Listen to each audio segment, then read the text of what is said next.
While we're watching the guys work on this bay window, let's talk a little bit about the interior, and we'll see some pictures later of it.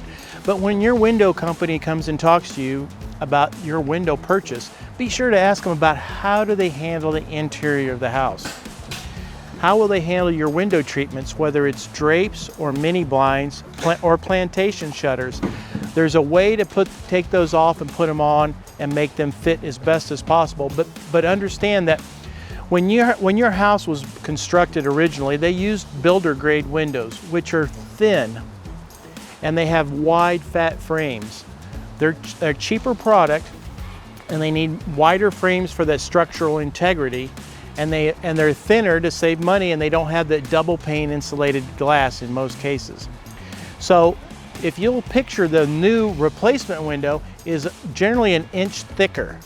So the window sits in a little bit more. So if you have mini blinds that are attached to the window and they fit flush to the room, to the walls, they may stick out a little bit or they may be in a little bit.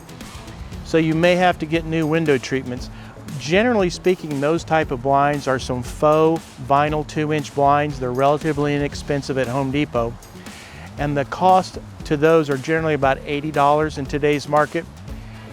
But to get a complete full frame replacement windows, $500 to $700 per window. So you're much better off to get some new window treatments. I'd say about 75 to 80% of the time we can reuse them.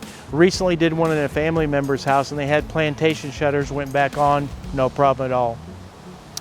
There's some other tricks on the interior of the house. When we put that trim back on, you'll have the window casing, the decorative trim around the inside.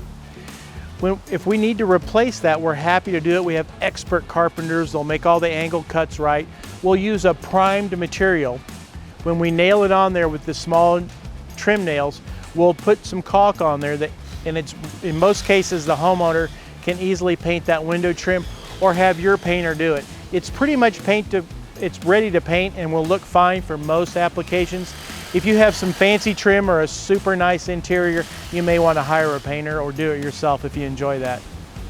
There's some other tricks that we'll see here when we go to the interior as well, and that's what we call RWD window treatment. It's a thin vinyl trim that hides this very tiny gap on the new window install.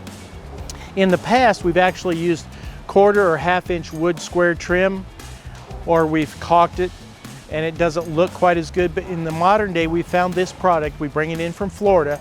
It's not commonly used, but man, it really makes the applications look wonderful. The other thing, before all that trim goes in, we need to make sure we have a great insulated seal. For years, we've used the pink Owens Corning fiberglass insulation that I think we've all are used to seeing, and we carefully tuck it around the window frame so that it's very well insulated. We're shifting. We tried some spray foam years ago, but it expanded in a non-consistent manner, so we stopped that.